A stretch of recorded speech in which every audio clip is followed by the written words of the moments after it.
Mana dostlar, derya mana şu rakam bolup gelen görüyorsun. Mana bu oradan gelen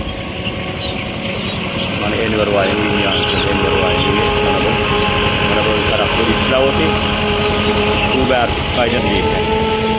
Hem de bu böyleler, yameler su içinde kalan bana bu görüyorsun bu böyleler.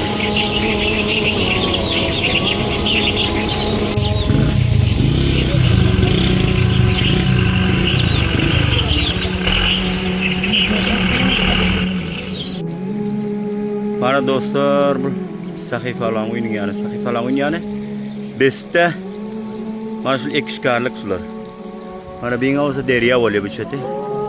Görüyorsunuz, mana şu beste buğdayların hemesi aşağı suyun tekinde kalan. Mana binalar görüyorsun. Hale derya hey yanırda uzak. Çok görüyorsun merdim. Nebeler beste şu rakamı suyun tekinde kalan.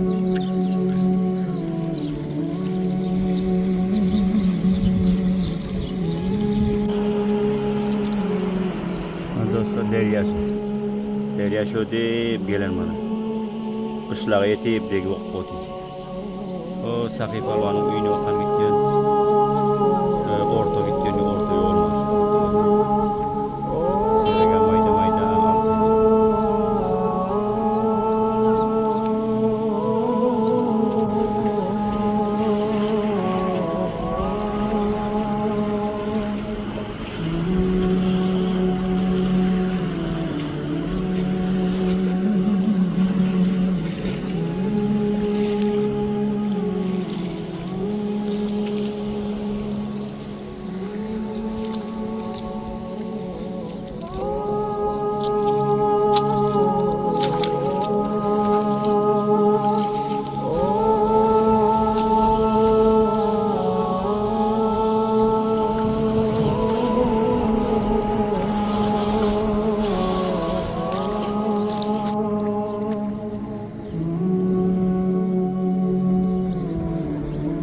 Adın ne mi?